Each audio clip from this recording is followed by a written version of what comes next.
दोस्तों, मैं हूँ कमर चीमा और दोस्तों एक इम्पॉर्टेंट डेवलपमेंट है और वो ये है कि चाइना ने बेसिकली पाकिस्तान के साथ जैसे कहते हैं ना हाथ कर दिया। नॉर्मली लोगों को इसका पता नहीं चला और मुझे नहीं पता कि पाकिस्तान का मीडिया या पाकिस्तान के जो थिंक टैंक्स हैं या इंटरेस्ट ग्रुप्स हैं, वो इसको किस तरह लेंगे। लेकिन चाइनीज़ फॉरेन मिनिस्टर ने जो यहाँ पे एक तो पाकिस्तान ने ज़ाहिर बात है चाइना को प्लेटफ़ॉर्म दिया।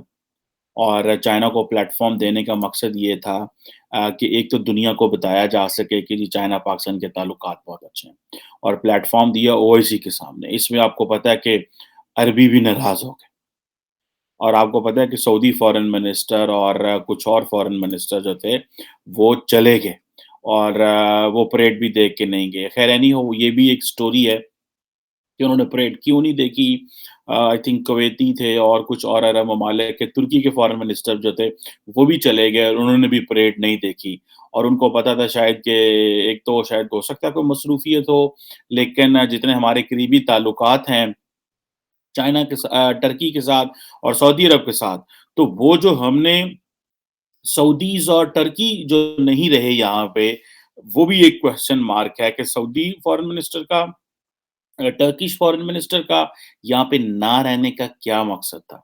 यानी कि 23 मार्च की परेड के हवाले से हमने कहा था कि जो फॉरेन मिनिस्टर्स आएँगे, उनको हम पहले वो 23 वो अपना ओआईसी का एक सेशन अटेंड करेंगे जिसके लिए वो ज़ाहिर बात है आ रहे हैं, फिर उसके बाद वो 23 मार्च की परेड देखेंगे।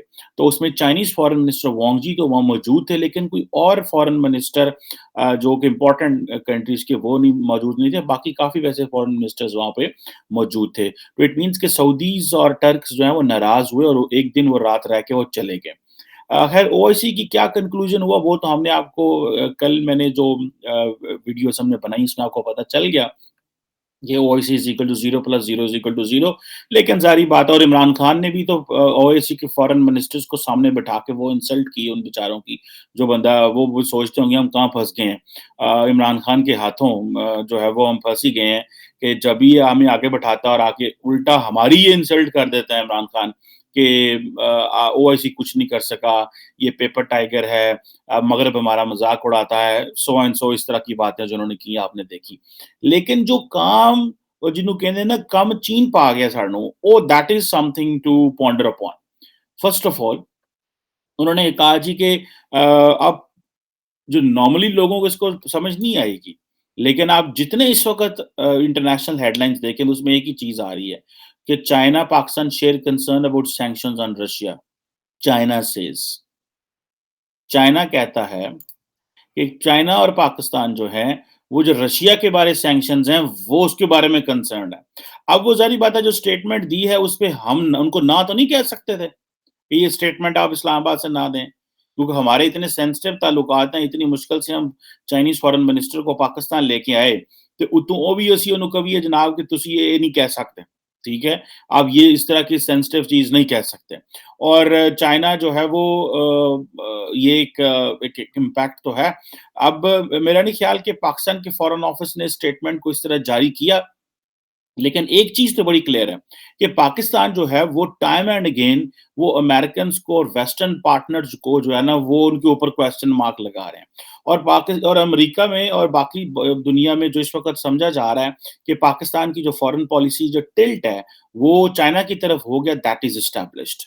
और यहाँ पे मैं बहुत सारे लोगों से भी मिला हूँ सरकारी, गैर सरकारी, नीम सरकारी प्राइवेट लोगों से भी ज़ाहिर बात है यहाँ पे जो एकेडेमिया है या कंसर्न्ड क्वार्टर्स होते हैं तो उनसे जो पहली मुलाकातों से जो मुझे एनालिसिस लगा, जो एनालिसिस मैंने किया, जो मैंने क्रक्स निकाला और जो मैंने एक डिडक्ट किया, वो बेसिकली यही था कि ये एक हमें हमारे बारे में तासुर है कि अब हम चाइनीज़ ब्लॉक का हिस्सा हैं। गो कि हम कहते रहे हम किसी ब्लॉक का हिस्सा नहीं, फॉरेन मिनिस्टर कुरैशी ने कहा हम जो है वो किसी ब्लॉक का हिस्सा नहीं है, लेकिन मेरा ख़्याल है हम अपने आप को चाइनीज़ ब्लॉक में डाल रहे हैं, ये हमने फ़ैसला कर लिया है। द रीज़न बिहाइंड इज़ कि जो अमेरिकन्स हैं वो हमारी इज़्ज़त नहीं करते, ये है प्रॉब्लम। और ये पता नहीं क्यों अगर ये काम जो है अमेरिकन्स को ये समझा दिया जाए कि भाई आप एक टेलीफ़ोन कॉल करके गपशप मार लेते हो जिसे पहले कहते हैं ना, पहले भी तो गल्लां ही हुंदियां ने पहला केड़ा काम हुंदा है। मतलब what have we done before? What benefits we have taken from the Americans before? देखें ओबामा एडमिनिस्ट्रेशन हो, बुश एडमिनिस्ट्रेशन हो, ट्रम्प एडमिनिस्ट्रेशन हो या बाइडेन एडमिनिस्ट्रेशन हो, सबने इंडिया को ट्रांसफ़र किया, टेक्नोलॉजी ट्रांसफ़र की, कैपेसिटी बिल्डिंग की, एक अच्छा स्ट्रेटेजिक पार्टनरशिप रखा। पाकिस्तान में तो हमारी लीडरशिप को इतना अंदाज़ा ही नहीं था कि हमने इनसे क्या लेना है। हम तो पहले हमारा प्रॉब्लम ये था कि हमारा तो बजट पूरा नहीं होता था। तो वो बजट पे जो हम चीज़ें लगाते थे, वो सारी वहीं से चलती थी। अगर वो डेवलपमेंट फंड्स लेने हैं या वो कहीं से अगर फाइनेंशियली मामलात खराब हो गए हैं, तो जो बाहर से पैसा आता था, उसको एडजस्ट कर लो और हुकूमत कह रही थी इतनी हमारी ग्रोथ हो गई, इतना ये हो गया, इतना पैसा इधर से आ गया, इतना पैसा उधर से आ गया। अभी क्योंकि अमेरिकन्स कहते हैं कि जी ठीक है, हमने इनसे बात ही नहीं करनी। तो पाकिस्तान कहता है कि यार ये तो हमें जो है ना उल्टा हमारी इंसल्ट कर रहे हैं अमेरिकन्स ये बात कह के कि जनाब हमने आपका फ़ोन भी नहीं सुनना क्योंकि अगले दिन मैंने जिस तरह आपको पता है एक वीडियो में कहा था कि जो अमेरिका जो उसकी व्हाइट हाउस की स्पोक्स पर्सन है, उन्होंने सिंपली कहा कि हम जो है वो पाकिस्तान के साथ अच्छा ताल्लुकात रखना चाहते हैं और जो फ़ोन कॉल के हवाले से उन्होंने कोई बात नहीं की।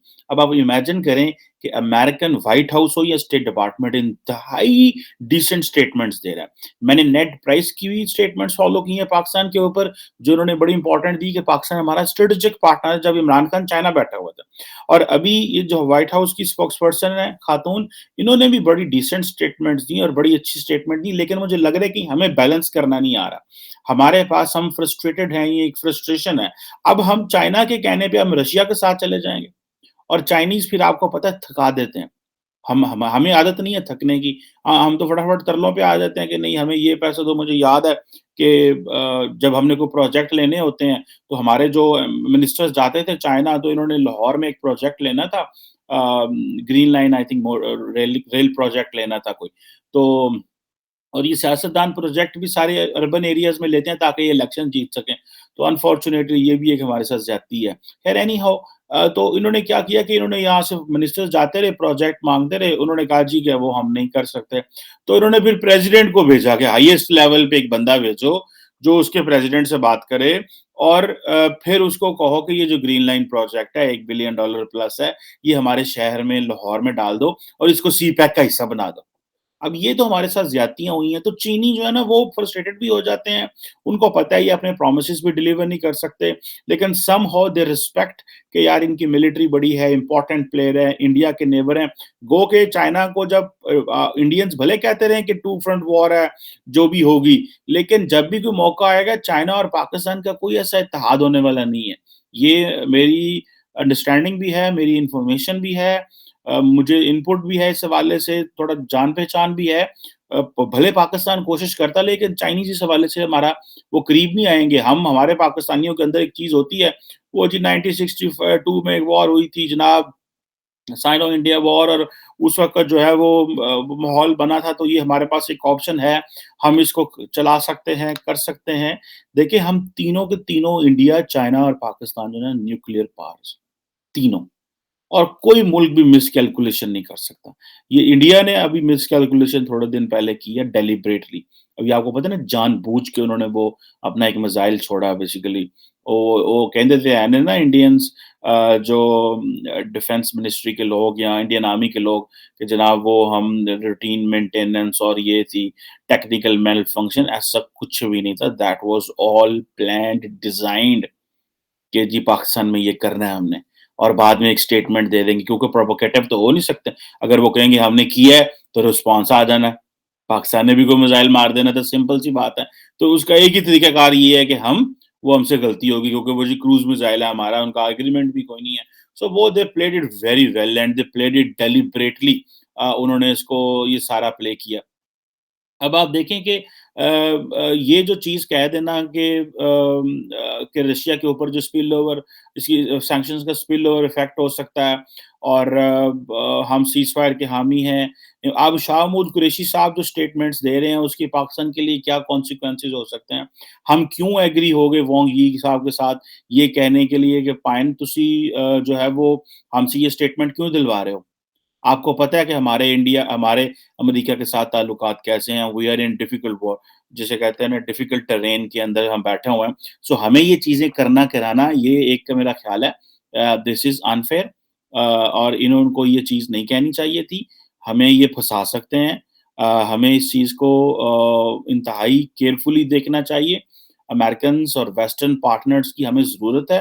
अगर चीन के कहने पे हमने इस तरह की स्टेटमेंट रशिया के हक़ में दी फिर हम रशिया का विज़िट कर गए, फिर हम न्यूट्रैलिटी की बातें भी करते हैं, फिर हम जो है वो तरले भी करते हैं और ब आप इंडिया की न्यूट्रैलिटी की बातें करते हैं, लेकिन इंडिया की न्यूट्रैलिटी की रीज़न्स और हैं, डिज़ाइन और है, प्लान और है, कुछ और चीज़ें हैं वहाँ पे। हमारे यहाँ पे बिल्कुल ही कुछ और है। सो बिफ़ोर इससे कि हमारे लिए मसाइल पैदा को हों हुकूमत पाकिस्तान को और गवर्नमेंट ऑफ पाकिस्तान को इस पे काम करना चाहिए कि हमें और फॉरेन ऑफिस को इस पे काम करना चाहिए कि चाइनीज़ फॉरेन मिनिस्टर अगर पाकिस्तान आ गया, तो इसका मतलब ये नहीं कि जो वो कहें हम कह दें। और वो देखें वो चाइनीज़ फॉरेन मिनिस्टर आके अपनी मर्ज़ी की स्टेटमेंट लेके चला गया और उन्होंने आके मुस्लिम उम्मा को भी खिताब करके चले गए। अब ज़ाहिर बात है उनके बायलैटरल ताल्लुकात जो हैं वो हर मुसलमान ममालिक से अच्छे हैं और उनको पता है कि हम जो है वो $400 बिलियन के प्रोजेक्ट्स कर रहे हैं, 600 मुख्तलिफ डेस्टिनेशंस में भी लगे हुए हैं और वो लगे हुए हैं अपने ताल्लुकात उन्होंने अपने बायलैटरल ताल्लुकात इतने अच्छे किए हैं कि हमें ज़रूरत नहीं है उस चीज़ में। जैसे सऊदी अरब और वो करने की। तो सऊदीज़ जो हैं वो थोड़े परेशान भी हुए कि एक वक़्त था कि सारी मुस्लिम उम्मा को बुला के जो डोनाल्ड ट्रंप को हमने बुला लिया। उम्मा के वज़ीर-ए-आज़म और सदूर बुला लिए और आगे डोनाल्ड ट्रंप साहब को बुला लिया। तो पाकिस्तान ने क्या किया है कि पाकिस्तान ने ओआईसी को बुला के तो आगे चाइनीज़ फ़ॉरेन मिनिस्टर को एज़ अ गेस्ट बुला लिया, चीफ गेस्ट बुला लिया।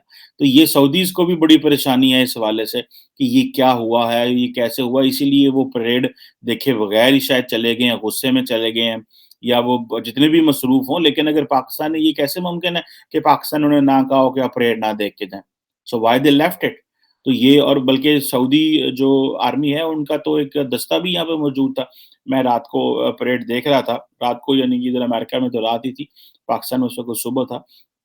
तो परेड देख रहा था तो उस वक़्त वो चल रहा था परेड और मैंने सऊदी आर्मी का दस्ता देखा लेकिन सऊदी फ़ॉरेन मिनिस्टर चले गए और मज़े की बात है कि जब सऊदी और टर्की दस्ता आया वो हमारी 23 मार्च की परेड में, तो सबसे ज़्यादा वो जो तालियाँ वग़ैरह बजी, वो जो एक है ज़ाहिर बात है हमने अपनी अवाम को बताया हुआ है कि हमारे टर्की और सऊदी अरब के साथ बड़े अच्छे ताल्लुकात हैं, सो एंड सो। सो ये जो एक क्वेश्चन है अ, वांग जी वाला, इसको एड्रेस करना चाहिए और इसके ऊपर ज़ाहिर बात है बात भी होनी चाहिए कि ये क्यों जो चीज़ है वो हुई है और क्या ये वाक़ई एक पॉलिसी है?